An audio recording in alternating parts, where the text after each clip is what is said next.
Buenas noches con todos. Nos encontramos aquí en el conversatorio con el Magíster en Finanzas Norman Briceño y mi persona, Natalia Carolina Catucuago, estudiante de la Universidad de las Fuerzas Armadas ESPE, para tratar sobre la intervención del Estado en la economía.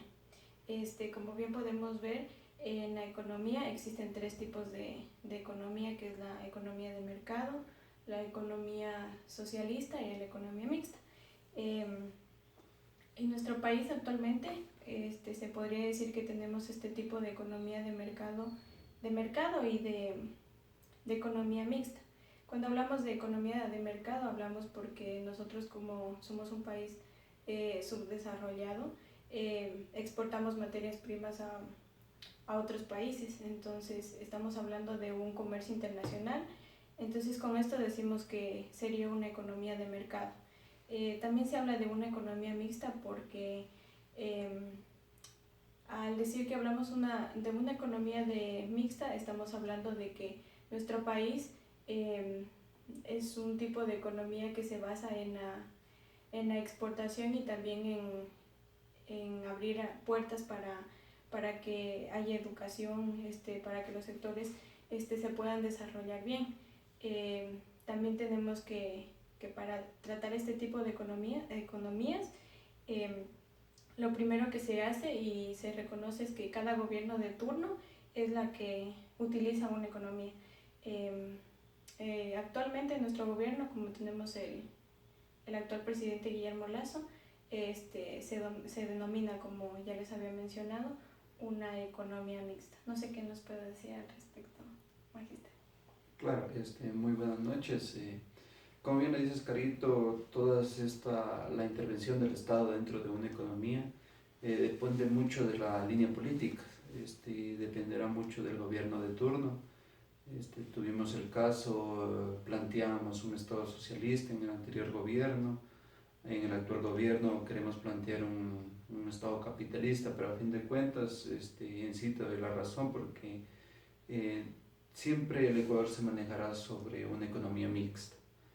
Si bien es cierto, existe por así decirlo, un libre mercado donde existen varias empresas, tú mismo lo has dicho, exportamos productos y todo eso, que no se daría en una economía socialista, pero también el Estado está enfocado a lo que es la parte social, en lo que es salud, educación, que son ramas de la economía que el gobierno controla.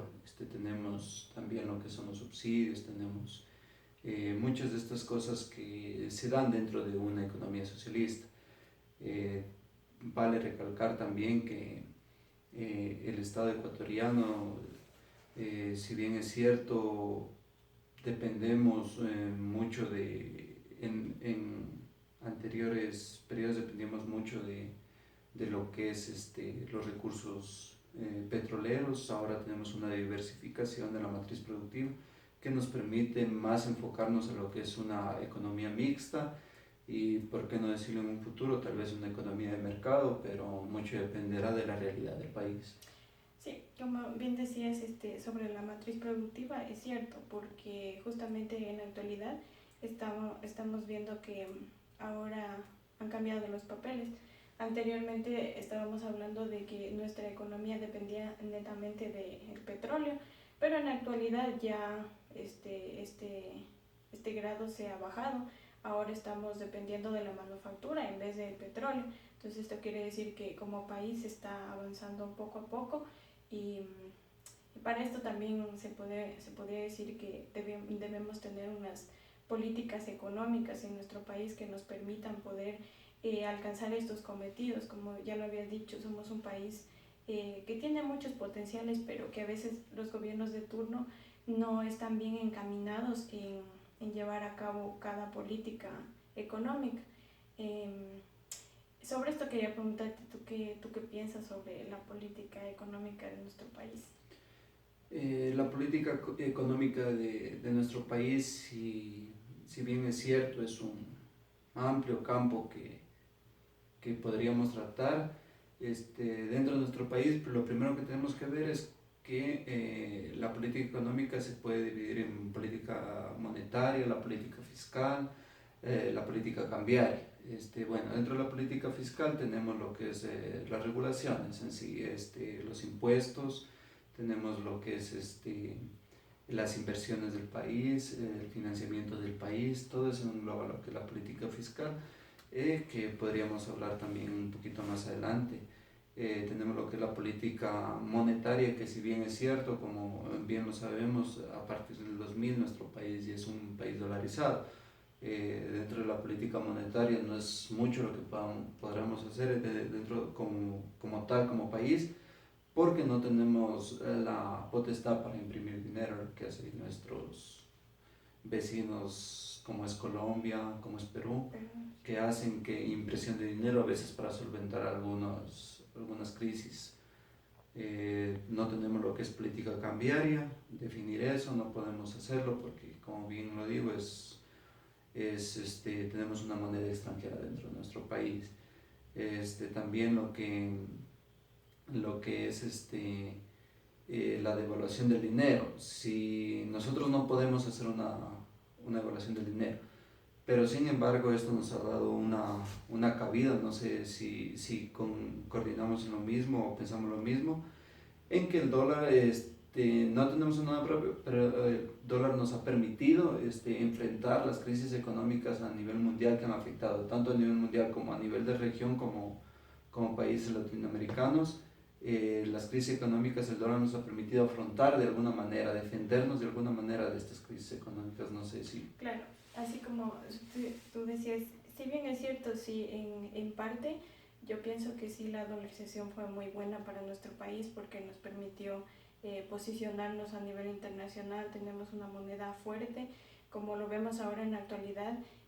No sé si tú te has enterado de que ahora el dólar está subiendo más que el euro, entonces estamos con una moneda fuerte y yo también considero que sí nos salvó de muchas cosas, pero en parte también pienso que sí un poquito no... O sea, en realidad la mayoría sí nos ayudó, pero sí hay alguna contraparte que no. Como tú también bien decías, este tipo de, si tuviéramos una moneda propia, estaríamos devaluando y quién sabe, ahora no estuviéramos viviendo lo que actualmente vivimos, lo que están viviendo en Venezuela, sobre la impresión de más billetes, la inflación que se ha disparado muy alta.